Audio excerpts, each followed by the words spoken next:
of you risk takers, the truth seekers, to podcast live the battlefield. Today we are in a Deutsche Spy Museum with a truly amazing gentleman I contacted from Australia, and today I'm with Florian. Please help again. Schimikowski. Schimikowski, ladies and gentlemen, Florian Schimikowski. Florian, tell us where we are right now. We are now in the middle of Berlin in the German Spy Museum in Berlin. It's located at Potsdamer Platz, so it's actually there. We're sitting in the middle of the death stripes. So back in Cold War times, we wouldn't have been able to sit here because the wall began about 200 meters to this side and it ended about 50 meters to this side. So this was actually the area where we just had barbed wire and shooting ranges and like watchtowers and stuff like this. So this is a truly historical site in the middle of Berlin. Oh my God, because there's not any signages around that there was ever wall. Or maybe we don't see it. You see it because throughout all of Berlin, the wall is marked with a certain stone, brick wall that is in the floor. And if you look on the floor, you see it at Potsdamer Platz at the crossing, and you see very few of the old wall segments standing there, and right in the front of the mall of Berlin, the big shopping mall, you see the other segments. Okay. So here it was 300 meter wide, the Potsdamer Platz, and all the buildings you see in the square, they have been built after the wall went down. So, please excuse my ignorance, are we in Eastern Berlin or? This is Eastern Berlin, yeah. Actually, like the whole wall was in East Berlin because it was controlled by the East, because the East built the wall, so they couldn't build it in West Berlin, of course. Yeah. And what many people don't know, even before the wall, there's a 5-meter radius that still belonged officially to East Berlin. So we are like now in East Berlin, but in an area where in Cold War times, if you are not part of the soldiers or of the Stasi, you weren't allowed to walk here. Oh my God. So, okay, let's dig deep into this one. The Berlin Wall has been erected in August 1961. What was the main reason that Berlin Wall has been erected? That was not being given by the Russian sign, or that's an East German government done on their own? Yeah, well, it was not done on their own, because at that time the Eastern German government wasn't allowed to do anything really on its own, but they wanted to build the wall. So the big problem was that the living standard in Western Germany was built up very quickly with the help of the Americans, maybe. And in Eastern Germany, the average wages and the average living standard was very low. And at that time, especially in Berlin, it was very easy to cross the border, so you could walk into the West, and many East Germans escaped, 10,000 per month. So it was a lot of people escaping. And Eastern Germany actually for a long time wanted to close that border. And Khrushchev back then actually was hesitating because he said, well, I'm not sure if it's really helpful. He actually wanted to do something that the people stop migrating on their own, which didn't work out. So that's why in the end they built the wall. Of course, that wasn't the official reason. Officially, they called it antifaschistischer Schutzwall. So they said it's to keep the bad fascist influence from the West outside. And they said our citizens, our workers actually erected it on their own in order to keep our nice country safe. But of course, everybody in GDR and also everybody in the West knew, because all the security engagements were headed towards the East. So it was clear that it was actually not guarding the East, it was actually imprisoning the people in the East. And of course, that was the main reason, but officially they couldn't say that it was that way. But that was the problem, because especially young, talented people who were well educated, they were the first one to go into the West, because they had much better perspectives over there. And they didn't find any other way after 10,000 of the citizens fled than to actually build the wall and like this shutting of the border 1 and 4. I will ask you this question, like difference between the East and the West, because I can see that you were that on the other side. Obviously, I asked you a question, during our preparation, and I tried to give you as many questions as possible, but of course, we're limited with time. So I'm very thankful, Florian. Historically, why Berlin is known as a capital city of international espionage? And even our museum says Berlin capital city of the spies, even today. Yeah, that's true. The term wasn't made up by us. It was made up by the Americans mainly. And it's because, and that's what I already said, it's because Berlin was at the front line of the Cold War. And the Cold War is mainly a war of spies. Luckily, it wasn't a war with weapons so far. And Berlin, of course, had this unique situation. Actually, after the Second World War, there were two cities with this unique situation that they were separated in different sectors. Yeah. So the countries who won the war, the French, the Britons, the Americans, and of course the Soviet Union, they separated Berlin. They did the same with Vienna. So Vienna at that time was also an important city for spying. But in Vienna, after a few years, it was actually given back to the Austrian people, and Vienna was a normal Western country. Well, in Germany, the problem was that the parties couldn't actually agree how the new Germany would be governed. Should it be socialism? Should it be a democratic, a capitalistic system? And that's why Germany was separated, and that was the same with Berlin. So Berlin was separated into areas, and like this, of course, especially for the Americans and the British, West Berlin, lying in the middle of the eastern sector, was an ideal outpost to spy on the Russians, as you can imagine. They couldn't get nearer to Moscow or spy on the troop movements and stuff like this, and that they could only do this in Berlin. And of course, Berlin had a symbolic meaning by then already. You maybe know that the Soviet Union tried with several different things actually to gain control also over West Berlin. No, they don't know this. Can you share with them? Yeah, well, they didn't like all the Western people in West Berlin. They were aware that West Berlin would be like special symbolism, and also, of course, they were American troops and they were British troops, soldiers in the middle of West Berlin, and they didn't like that.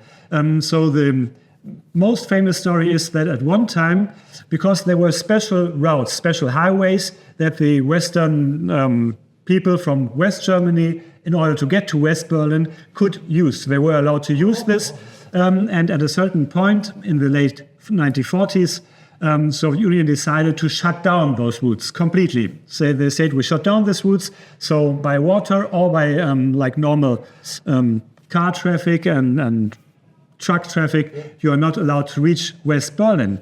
And of course, like this, there were no supplies at all coming to West Berlin, and they said, we're going to keep that blockade, the Berlin blockade, until you retreat with all, and we're going to make it a non-military city, West Berlin. And like this, of course, West Berlin would have been totally defenseless.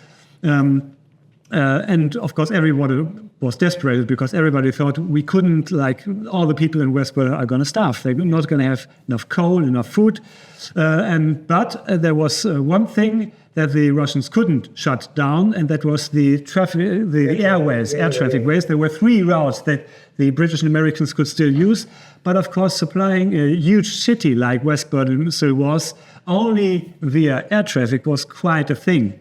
That's why they had a huge operations lasting for 10, 11 months, so quite a long time, with hundreds of aeroplanes, and they all brought in supplies for West Berlin, and everybody at the beginning thought it's not going to work. You can't have that many planes because they had to land very quick and they had to start again very quick. The inner city airports of Berlin were quite small, but it worked out with a huge organization by the British and the Americans.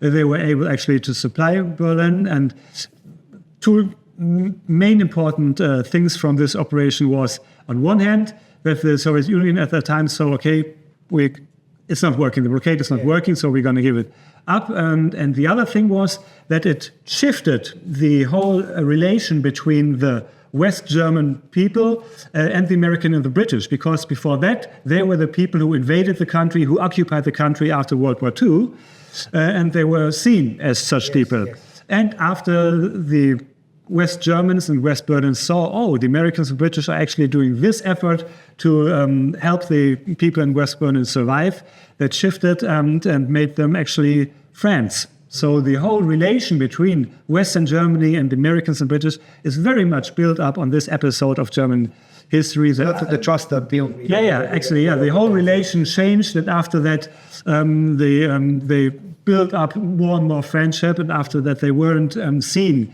as victors and occupiers' forces, and that lasted until the fall of the wall. The Americans living in West Berlin were very much part of the city, and were like welcomed here in West Berlin, of course, only. So they did different things actually to gain control over West Berlin, and it wasn't working out. And after the wall was built, there was a status quo. So after that, everything was kind of secured. It was not that risky anymore. And of course, the British and Americans could spy a lot. But of course, the Western secret services weren't the only ones spying in Berlin. It's also a city like the capital of spies, because one of the most famous secret services of Cold War times, the Stasi, had its headquarters in East Berlin. And the KGB had the biggest department outside of Moscow in East Berlin. That shows the importance. In Berlin, Karlshorst. If you haven't been there, you should go there. And there's a famous, now it's a museum. It's also the place where the German army surrendered. That's the place where the last generals of the German army actually signed the peace treaty after World War II. And the KGB built up the biggest station outside of Moscow exactly there and controlled all of the German, but a lot of also of the European operations from East Berlin. So there are many things why Berlin is like the capital of the spies in respect of what was going on here. And is still going on. It's still a hot spot for espionage. No, I can see that one, because like there's so many symbols, there's so many places. I say, like I went the other day to Alexanderplatz, and I know that Alexanderplatz was being one of the most depicted places by the boys and the spies, east and west and train station. But let's go back now, as I say, 1945. I'm very interested in one gentleman called Reinhard Gehlen, and he was the chief intelligence officer for the Wehrmacht on the east. And somehow he comes to CIA and he says, "This is all my paperwork for exchange, obviously free or whatever it is." But he was the nucleus of the starting point of the West German intelligence services. What was his involvement from the Second World War Wehrmacht, then with CIA, and then I think BND? Right? Yeah, BND. So this is like the Bundesnachrichtendienst. The BND is our foreign intelligence service, and he was kind of the founder. So Gehlen, as you rightly said, he was heading the Fremde Heere Ost, as it was called, a division that was spying on the Soviet Union, especially in Operation Barbarossa, the famous attempt of Hitler actually to occupy Soviet Union, which failed. And Rainer Gehlen, of course, he had all the information, how the operation was going on, and he quickly saw this is not going well. So he recognizes we're not going to win this war. This is going down. And so before he was actually captured, he hid a huge archive of microfilms that he had about the Soviet Union, because maybe he was aware of the fact that if he would get caught after the war, he would be in trouble. What he didn't know is that there was actually really agreement between the Soviet Union and the Americans. If Gehlen was caught, the Americans officially would have to deliver Gehlen to the Soviet Union. Really? The Soviet Union was aware of the fact what Gehlen was doing. Yes. And of course, they were interested in getting him. But Gehlen actually, then he was captured by the Americans, or he surrendered to the Americans actually. And he very quickly told them in the interviews, because he was a high-ranking official, and of course all the Nazi officials were interviewed, also for intelligence reasons, as you can imagine, because the war was still going on. And he very quickly said, "I've got a huge archive hidden with about intelligence stuff about the Soviet Union. Can we work together?" And of course, the Americans were very much interested, because the thing is that the Cold War actually started before 1945. The whole problems between the two very different ideologies started actually with the Soviet, with the October Revolution in 1917, and it was overshadowed a little bit by the whole Second World War thing. But the Americans knew there's going to be a conflict coming up with these communist people. That is very interesting.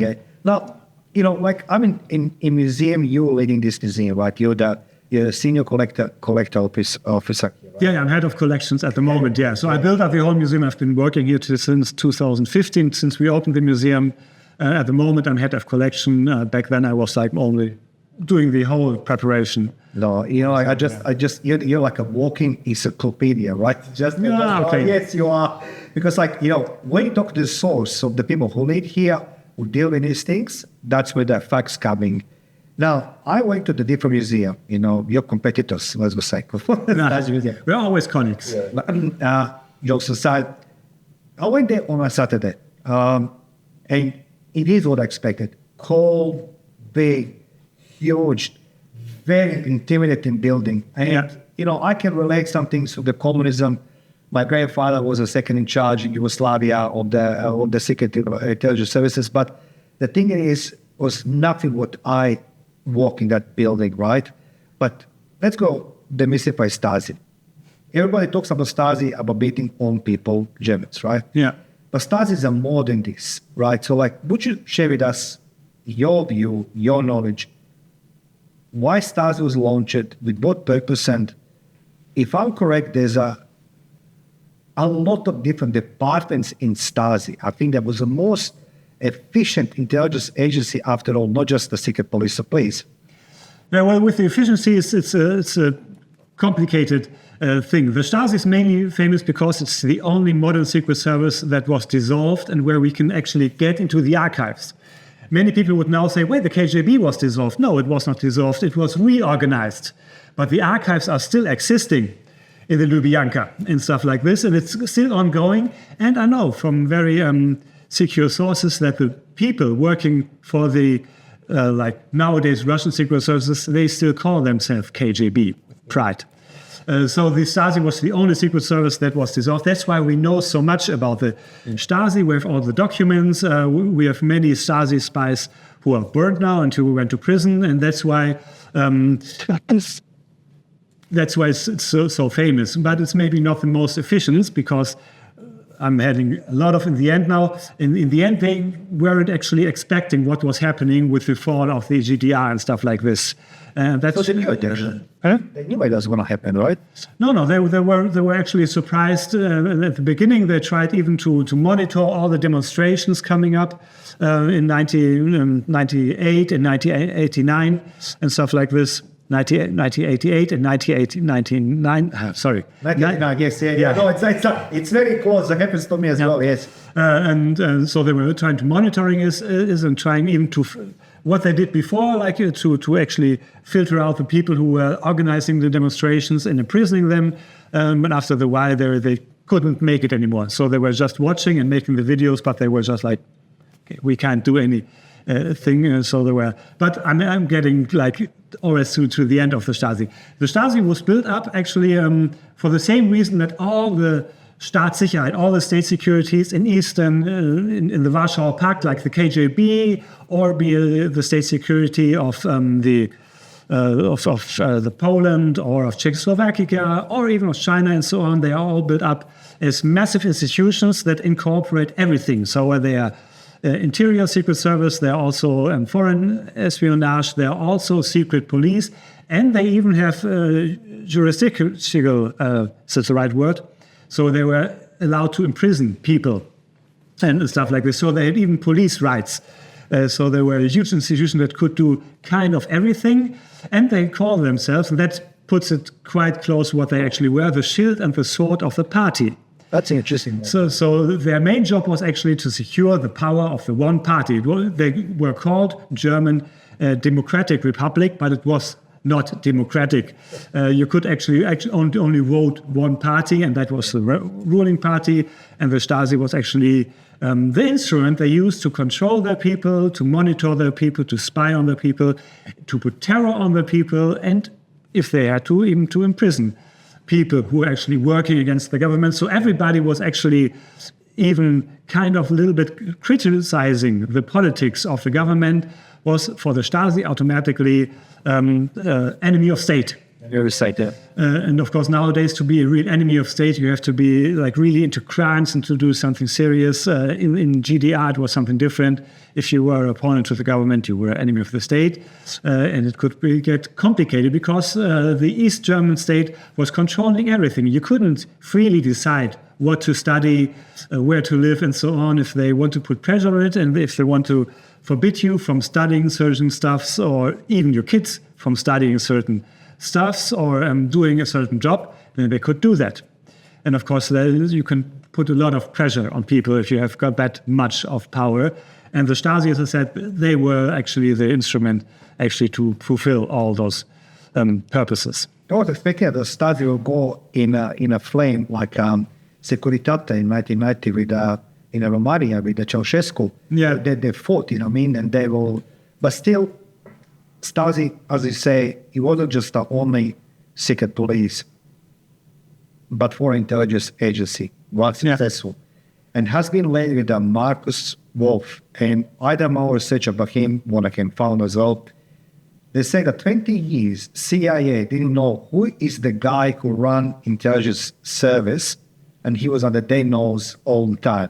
After 20 years, somebody of the defectors, he say like, that's the guy. Exactly, yeah. Tell us more about that for intelligence and Markus Wolf. Yeah, I mean, Markus Wolf was a very charismatic person. So he was behind Erich Mielke. He was like the chief of the Stasi. He was one of his Stellvertreter. Oh, I know. I have to check this word. Yes. He was one of his deputies, kind of. Yeah, definitely. His deputy is the right word. Okay. While Mielke was a very simple person, a very choleric person, he was known for not being like the brightest light, so to speak. Markus Wolf was intellectual. He was charismatic.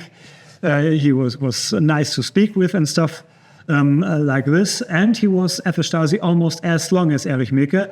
Well, they actually had one picture. So Western intelligence services had one picture from the 1950s from Markus Wolf, and they knew there was this Markus Wolf. Mm-hmm. And then they were able to get any more information. So they called him the man without a face. Because until in the late 1970s, although they knew he was controlling all the foreign intelligence operation of the Stasi, they didn't know who he was, which was very good for him because he was able to travel Western Europe without any problems. He was personally meeting handlers, he was personally meeting spies and stuff like this, until, as you rightly said, one of his Stasi employees changed sides, and Werner Stiller. And he actually, it was also in Berlin. It's one of the famous Berlin stories because Werner Stiller was he had problems. He had problems with his wife and with alcohol, and he wasn't satisfied anymore. And he hoped if he would defect with a lot of information about Stasi spies, the BND and the CIA would grant him a new life, which they did eventually. The good thing, I already told you that the Stasi was controlling the border in Eastern Germany, so they were able to use human intelligence way longer than the Western secret services. We're going to come to that later, that the building of the wall was a huge change of spy activities here.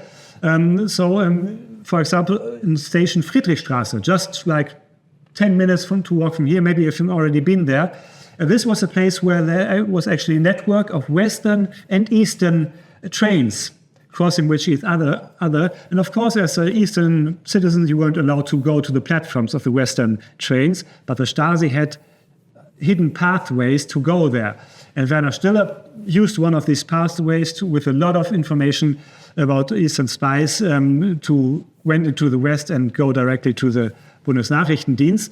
And then Markus Wolf was actually unmasked by accident, or by not accident, but it wasn't planned, because the BND then said, okay, we've done everything. We've got some pictures here of Stasi spies. We think they are Stasi spies. Maybe they are only diplomats. Can you have a look through this? And that's interesting. Maybe they're not. They made these pictures of what they thought were diplomats in Scandinavia.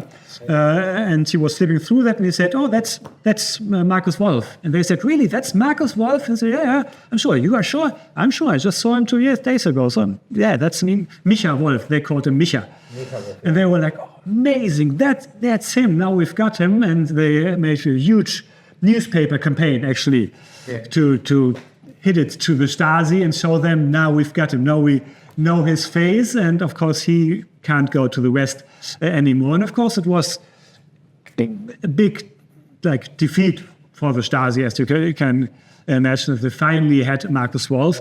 But Markus Wolf stayed head of the foreign intelligence of the Stasi for way longer. So that was in 1978, the defection of Werner Stiller. Yeah. And 1986, I think. Yeah, in 1986, he actually, then he went retired, actually. And we in the museum, we have an interview with his successor, with Werner Grossmann, the last head of the main direction, who was also the deputy of Markus Wolf for more than 30 years or something like this. So that's a very interesting interview you have to watch later on here in the museum, because he, of course, was also involved. And the main directorate A, as it's called, that's the section of the Stasi that was spying. For a long time, they had the myth that they were actually not interfering, that they didn't have anything to do with the much hated secret police of the Stasi, who were suppressing people. But of course, if you are head of a very important selection of the Stasi for more than 30 years, you can't do this without getting your hands dirty. So of course, the main directorate A was spying in the West, but they also delivered a lot of information about family connections from East and Western people, and they delivered it directly to Mirke's secret police, so that they could put pressure on the people, for example, and stuff like this. There were many also attempts, poisoning attempts and so on, which were carried out in the West. And of course, the main directorate A at least knew what was happening and helped with all their networks and so on. So it wasn't only doing foreign espionage, it was also if the secret police of the Stasi needed any help, they were happily delivering them information that they could actually suppress the people in Eastern Germany. You said something very, very, very powerful, because we're forgetting in today's DNA age, we're seeing a lot of surveillance and a lot of intelligence activities happening mostly on technical aspects, the internet, the emails, the phones.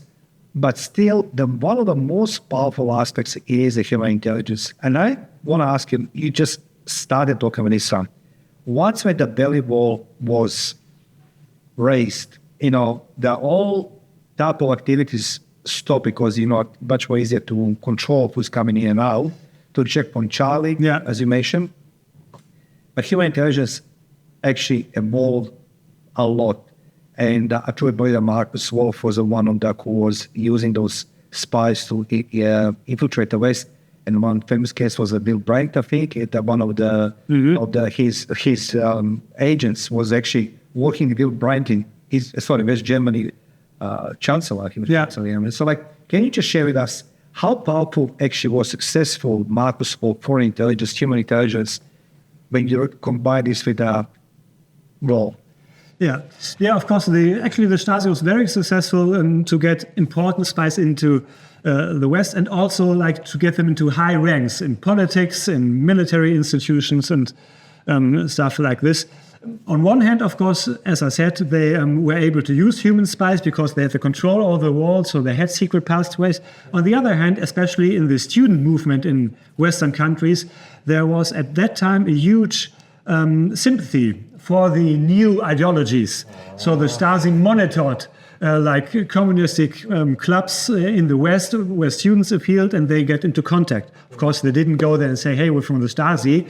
And they built up kind of a trust foundation under black flag. And then, of course, they actually, now and then they said, okay, you're interested in communistic ideas, because back then we didn't know what really happened in communist Soviet Union with all the Lenin and Stasi problems. Yes. The people weren't aware of that fact. So they were able actually to use that into their advantage. And there's one important thing I already talked about, the huge migration from the East to the West. And the Stasi used this to implant many spies. The one spy you talked about, Günther Guillaume, he was one of these people who actually went from Eastern Germany to Western Germany officially as a refugee. But he was already a Stasi official spy back then, and he was sent to Western Germany, to Frankfurt to be precise, to spy on the SPD, one of the main parties in Western Germany. That was his job. And of course, if you are like a person who is like flying, or not flying, who was actually immigrating from Eastern to Western Germany, of course, all these people were interviewed. But of course, you're much less suspected of being a spy, because officially you say, I don't agree with the values of the GDR. I'm not a socialist. I want to live in a democratic system. And of course, as I said, there were thousands of them. And dozens, if not hundreds of them, were like Eastern German spies. And they were able then to build up a career in here. And that was what Günther Guillaume actually did. He built up a career. He was not very charismatic, but he was a very good organizer. And that's how he actually, in the end, became one of the closest workers of the German Bundeskanzler, Willy Brandt. And of course, then you think you can spy a lot. Surprisingly, nowadays, because nowadays we have access to the Stasi files about Guillaume. For a long time, he was famed as one of the most important and valuable spies for the Stasi. Because he was unmasked in 1974, which had a huge impact on politics. Spies can have huge impact on history because of his unmasking, because he was unmasked. That was one of the main reasons why Willy Brandt actually resigned as a Bundeskanzler. So that's the main reason. I tried to understand why Willy Brandt will resign. Yeah, officially. His fault, you mean? Okay, but well, it was not his fault, but when you're head of something, somebody has to take the responsibility when shit happens. Yes. Officially, he said that was the main reason, because the problem was that the media actually made the whole spy scandal bigger. So when Guillaume was unmasked at first, everybody thought, okay, it's another spy. And even Willy Brandt and all the people around him said, okay, it's a spy, and it's not good, but what can we do? Yes. But the media then actually started digging, and they found out the thing about Brandt having alcoholic problems, and maybe Guillaume even supplied him with young women or anything like this, and lots of dirty rumors coming up. And Brandt always had also at that point had problems with depression and lots of political pressure. Later in his life, he said that was not the main reason. That was just the final trigger. But there has been a lot of build-up before, and then officially at the end he said, okay, that's fine, I resign. And of course then the Stasi actually first thought Guillaume is like the super win because we have planted him here. Yeah. The big problem is that the Eastern Germany didn't want Brandt to resign. It was a huge problem, and the Eastern Germany government actually went to the Stasi and talked with the Stasi and said, how can he do that? That was a biggest problem. Even Wolf said that was our biggest defeat, that Brandt had to resign, and because Brandt was very good for the Eastern German politics. Before that, all the West German politicians didn't want to talk to the East German politics, and Brandt changed that. He made new politics, and he opened up the doors for East-West conversations, and it was very important. Actually, even 2 years before Guillaume was unmasked, the Stasi bribed. There was a special election in politics, because the opposition actually said, we don't trust Brandt anymore, and we want actually to have a special meeting, and if we have got enough politicians on our side, we can actually stop Brandt being the Chancellor. And they were this close in doing this, because at that time they were more powerful, but the Stasi bribed 2 people who were actually working in the opposition, but they bribed him in order to vote for Brandt. So the Stasi did quite a lot of effort, and the East German government. Keep the Brandt on power. Yeah, on power, and so it was a big problem, and they didn't want to Brandt at all. And of course, after that, they officially said, yeah, Guillaume was a very fine spy. He was very important, and he spent his life like spying on the bad West, because they had to do this officially. They couldn't say, damn, we shouldn't have done this. But nowadays we have the records, and the Stasi actually, they give grades to their spies on the value of the information, like in school. So in German school, a 1 is very good. 6 is very bad. We have got these grades now from the Stasi, and we see that Guillaume was not the top spy. He was a middle. Like most of the information was graded with a 3. So medium, sometimes a 2, not even one A, actually, Simon. And many people wonder why he actually do this. Maybe he didn't get to super secure information. Many people also think that he was actually, we know that he was very fond of Brandt. Brandt was very charismatic also, and a great politician. And Guillaume was very fond of him, and we think that that's one of the reasons that his enthusiasm to spy on this person was not very high, actually. He had to still deliver some things, of course. Once you're in it, you're in it. But that's one of the reasons why he wasn't a very important spy, and he didn't deliver information that were really crucial. There were other spies who were way more valuable, but it's one of the most famous spies because he was such high ranking, and of course he was the reason why Western German politics changed then so much. I'm just interested. So if the wall was being erected between the East and West, now the West Berlin is in the heart of Eastern Germany, right?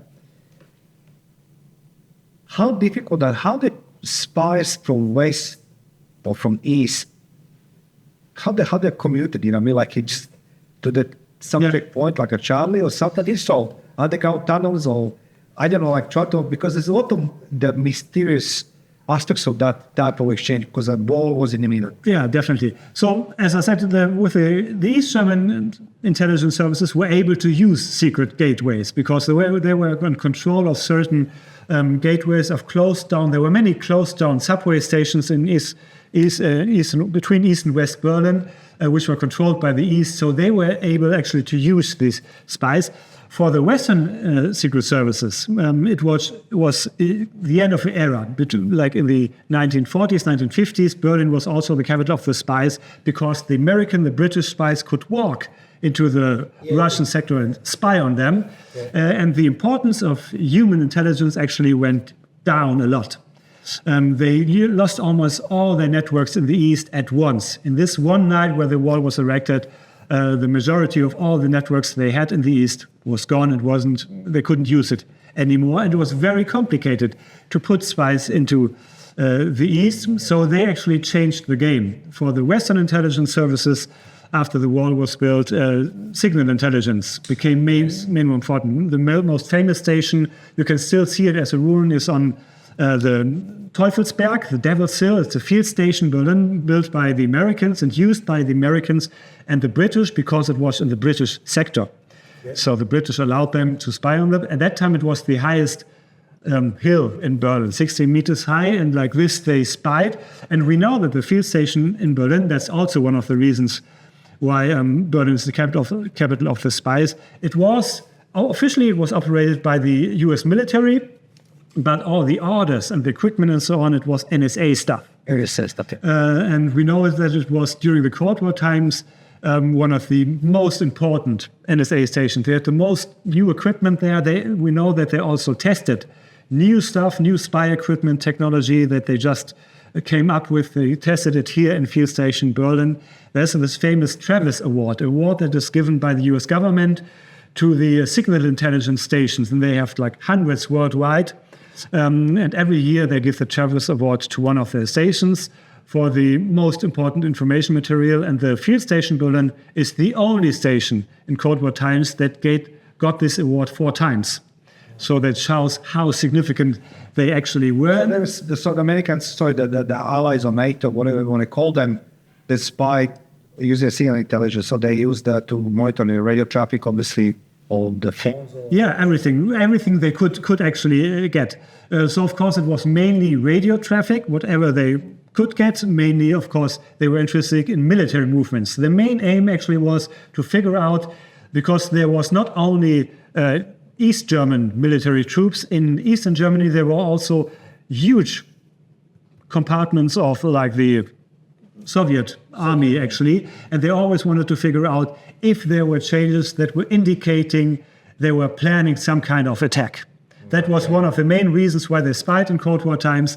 both sides thought there has to be a final confrontation, and we want to know when it's going to start, because then the more we know, the more we can actually react. And of course, that was one of the main games.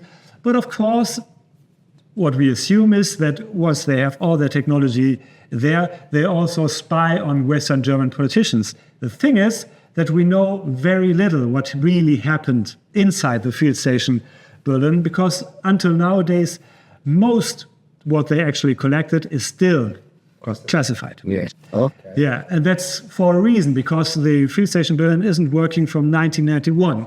So it's quite a long time ago. And still, the few documents that became public are actually almost everything is crossed out. I saw some of the documents. You can make it. I can imagine. Yeah, Yes, yeah. and we know that the major percentage of the documents are not declassified at all. That's maybe for a reason, because it's normally because when you're an intelligence service and you have got all your equipment there, you don't only spy in one direction. You always have your 360-degree view, and we assume that they can even have a radius of up to 500 kilometers where they can spy, so even up to Scandinavian countries, Western Germany, and so on. So, of course, they collected everything they could get, as you can. Can I ask you about that aspect? That was an extra question, because you say there's a lot of Russian troops stationed in East Germany. Yeah. And you said that KGB has the biggest station outside of Moscow. What was the relationship between the Stasi, between the Stasi and the KGB? Well, it was a little bit like with the CIA and the Bundesnachrichtendienst at the beginning. The KGB, for all the Eastern intelligence services, was like the big mother of it all.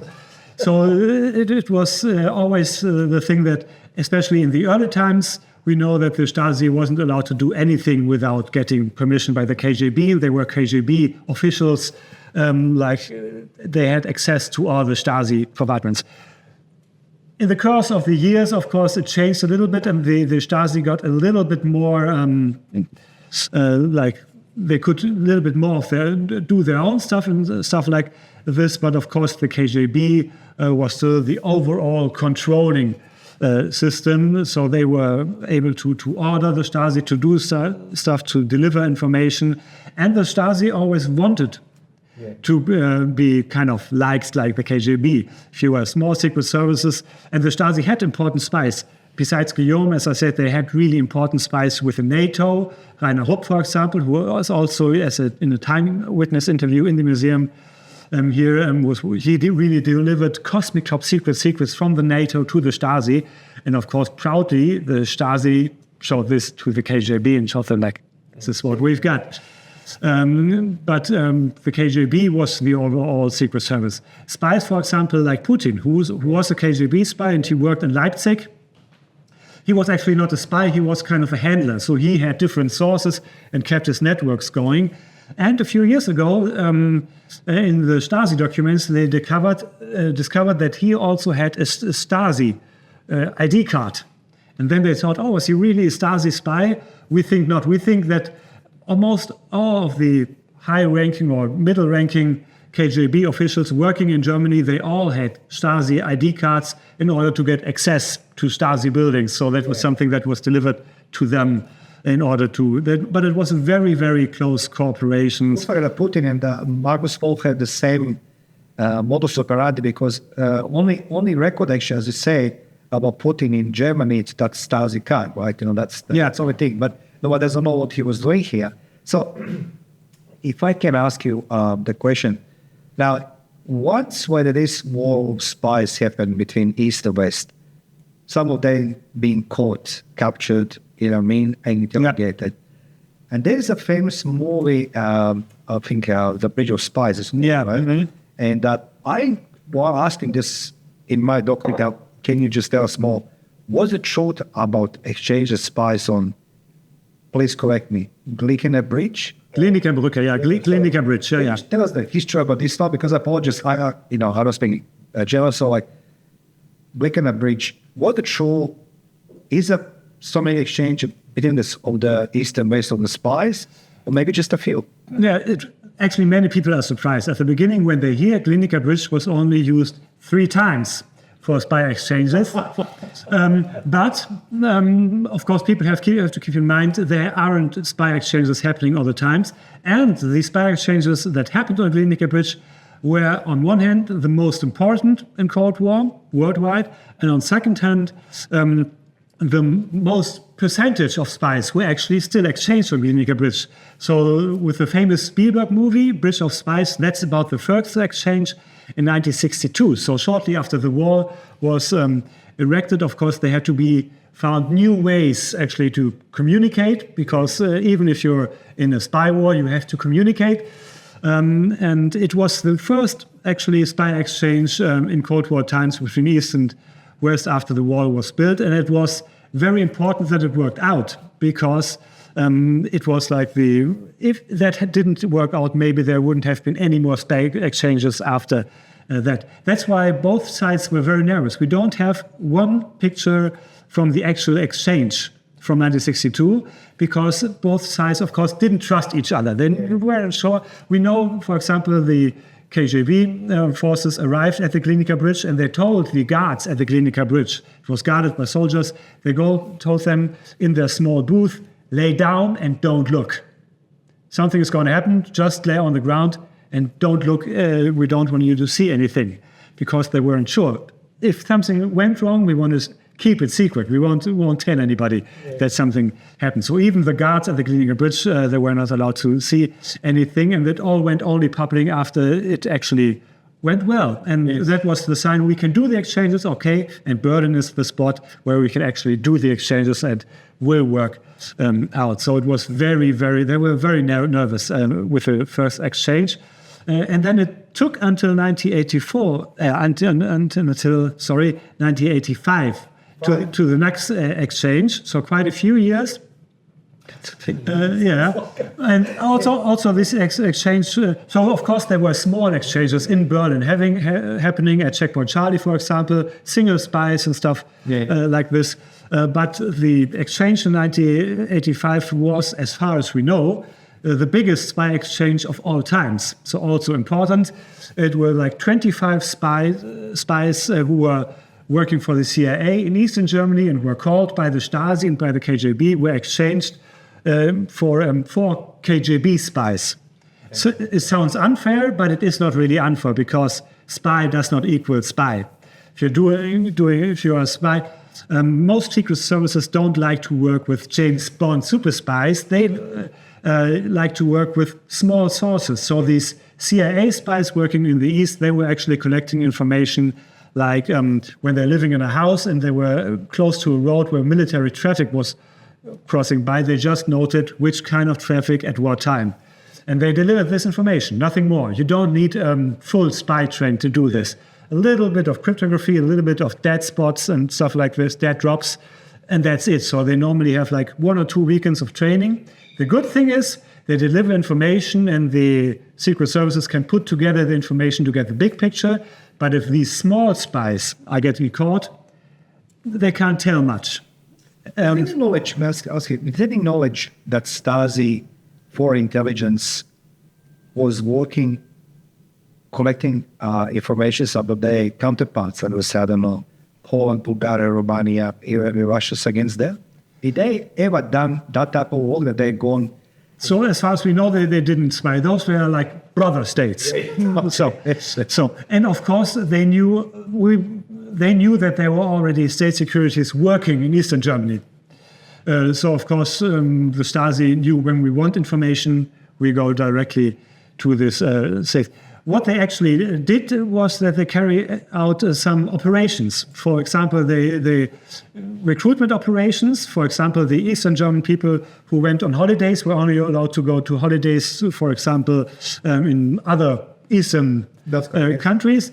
And if they there wanted to get in contact with certain sources and recruit people, then they carried out these recruitment operations by themselves in these countries.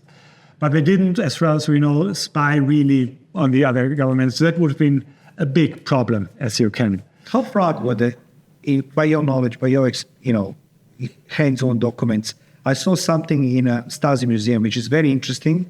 And I never saw this. And I used to be working in diplomatic intelligence, in military security intelligence services. My question is, because I say it never happened to me, that you need to sign the document, handwritten document, some type of sworn secrecy that you're going to work for Stasi and that you want to divulge information, something else.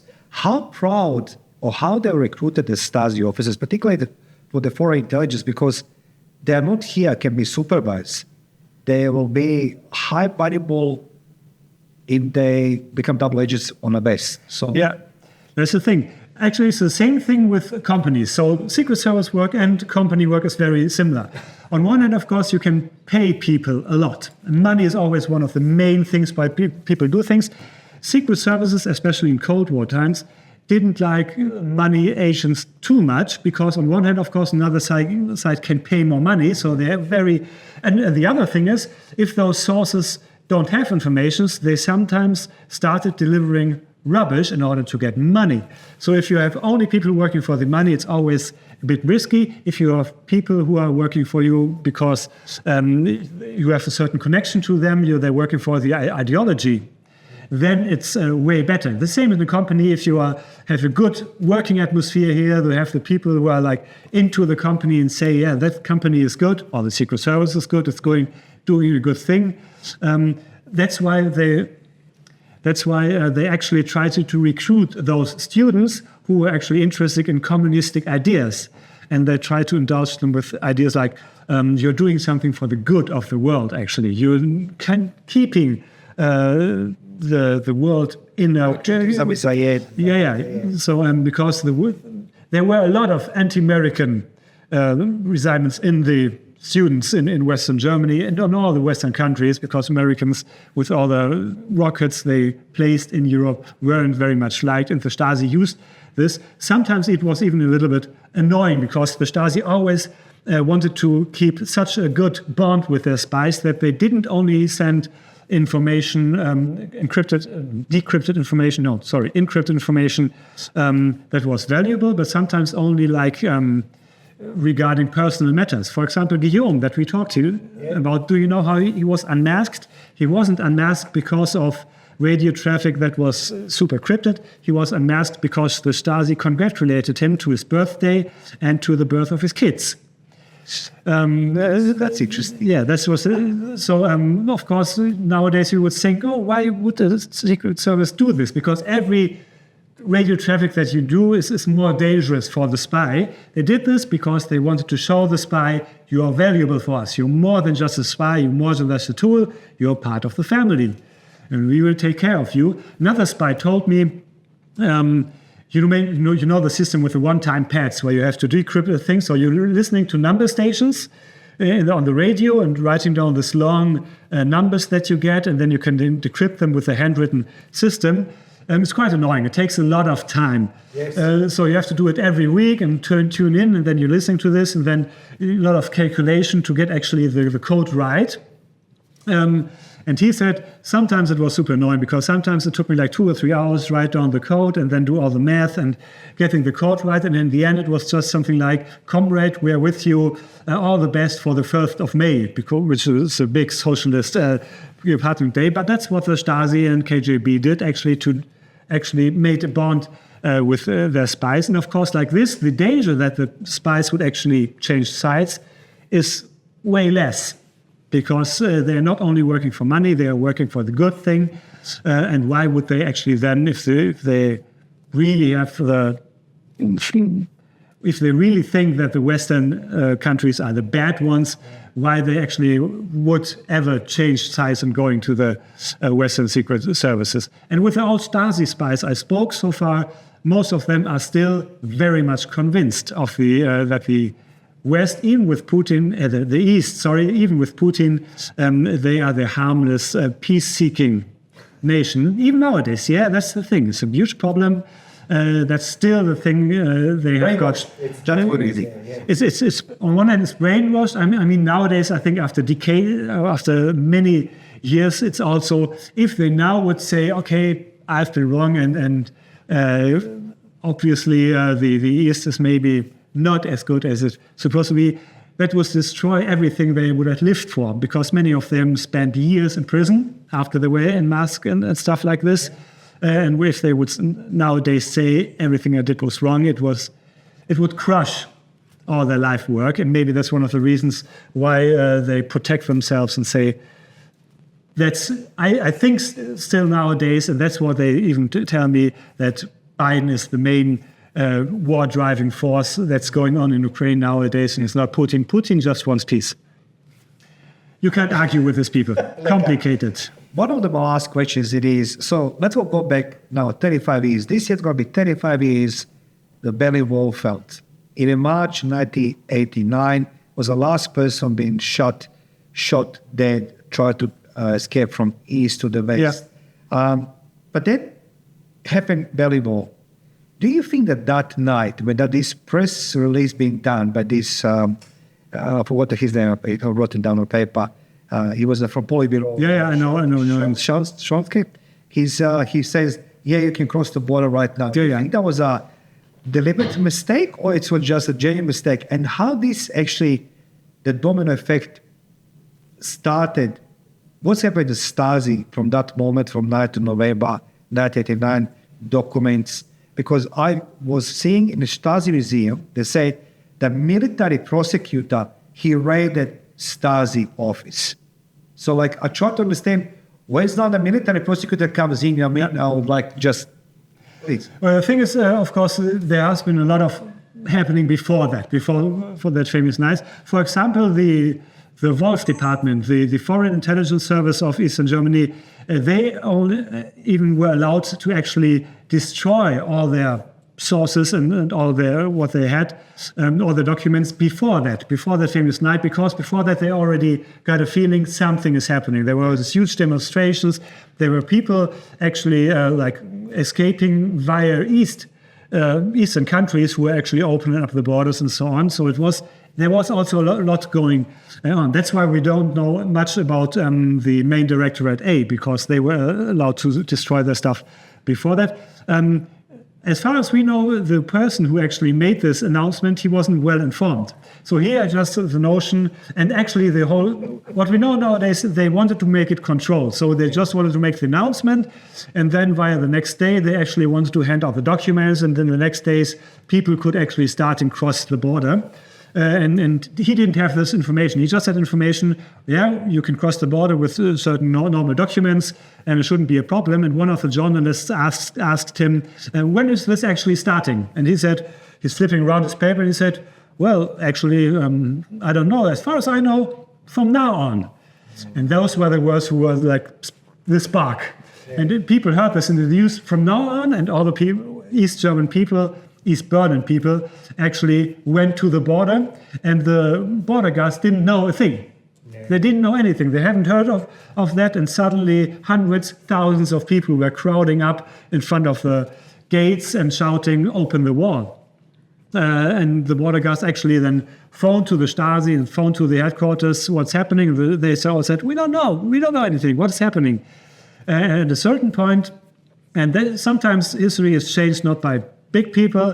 It was one guard who was head of this at Bösebrücke in Berlin, who finally said, there are too many people here, and if we don't open up the wall, they're gonna it's gonna get like bad in here. And he decided we just open it up, and that was the minute it was opened up, and he said, well, just let them all pass. It's okay. And how this now? What's happened to Stasi from that moment? Yeah, well, the Stasi, at that time, there were already changes in the Stasi going on. So they were aware of the fact, okay, this is not going bad. At that time, they still thought that the GDR would maybe survive. So also in the political department of the GDR, there were changes, and they tried to make things a little bit better, not enough, as we know nowadays. But of course, in the Stasi, everything got very hectic. So some of the Stasi spies started defecting, because they got a feeling, okay, this is going down. And of course, East Berlin and East German people from the demonstrations started also raiding the Stasi headquarters. There was not only the headquarters in East Berlin, that was the main headquarters, but they had headquarters in Leipzig and Dresden, all the big cities.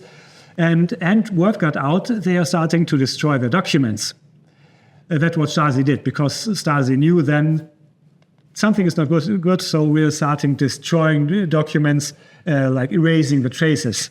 And that's why the East German citizens actually started to raiding the Stasi headquarters, not to destroy them, but to preventing all the documents from getting destroyed. And they actually occupied then the Stasi headquarters and saved all the documents that we have nowadays. But of course, then everything went very chaotic with the Stasi. One blamed the other one of doing something wrong, and then Mielke had to resign and so on. And of course it was, and then they even tried to rename it, like in Soviet Union, they tried to rename it and say, we're not the Stasi anymore. Now we're just an official secret service or anything like this. It didn't work out in the end. So in the end, the pressure on the Stasi, because the Stasi was kind of the symbol, the biggest symbol until nowadays it is for what went wrong in Eastern Germany, for the instrument of the government. So the government of Eastern Germany knew we have to dissolve the Stasi. Otherwise we won't win anything. That was the last thing, and we even have to kind of imprison the people of the Stasi. Yeah. And actually, the Stasi people were kind of surprised by the amount of hatred they got, because Stasi people, on many places, they couldn't live within the normal Eastern German government. There were certain small villages and certain parts in Berlin, blocks where only Stasi people lived. Also because they were spying on each other, because you never know. Yes. And then they were surprised, because on one of the many demonstrations at Alexanderplatz, Markus Wolf actually went as a speaker, and he was saying, he was one of the speakers who saying, okay, we're trying to reform the whole system in Eastern Germany. And there are great pictures on YouTube. And as soon as the crowd, thousands of people realized he's one of the Stasi guys, they started booing him, boo! And you see that he's surprised by this, and his hand starts shaking where he's holding his papers. And afterwards, he's saying that he didn't know the amount of hatred. So that was the whole big problem, that the world of the politicians, as well as many of the Stasi officials in Eastern Germany, were very much apart. Although also the living standard of them, they were using Western technology and stuff like this from what the normal life in Eastern Germany actually was. And then after years and years, 10, 20 years of this growing apart, actually, then it all broke down on them as soon as the people regained their power and weren't afraid of the Stasi anymore, going to demonstrations, showing publicly what they want. And suddenly there were so many of them, they couldn't be imprisoned. So for my last question, we are in the Deutsches Spionagemuseum. What people can see here, what they can feel here, what they can expect here. Well, we are called the German Spy Museum, but we are not only about German history, of course. We are all, on one hand, we are starting really in ancient times, so it's the overall history of espionage starts in ancient times, medieval times, of course, the both world wars, high times for espionage with the famous Enigma story and other famous stories. Of course, there's a certain focus also on Cold War times, on Berlin espionage history, but there's also a certain focus on modern times, because espionage didn't stop. As we know nowadays, the Cold War maybe even didn't stop. Yeah. And so on one hand, we are a museum that is not only historical, but it's also up to date. And then it's a museum where you don't have only we as already told you, we've got many time witnesses videos, more than 4 hours at the moment. We've got more than 400 original spy objects here, so spy equipment starting in the 17th century up until to modern times, a lot of Stasi equipment, as you can imagine. And we have more than 30 interactive stations where you can actually encode and decode number stations. You can find bugs in a room.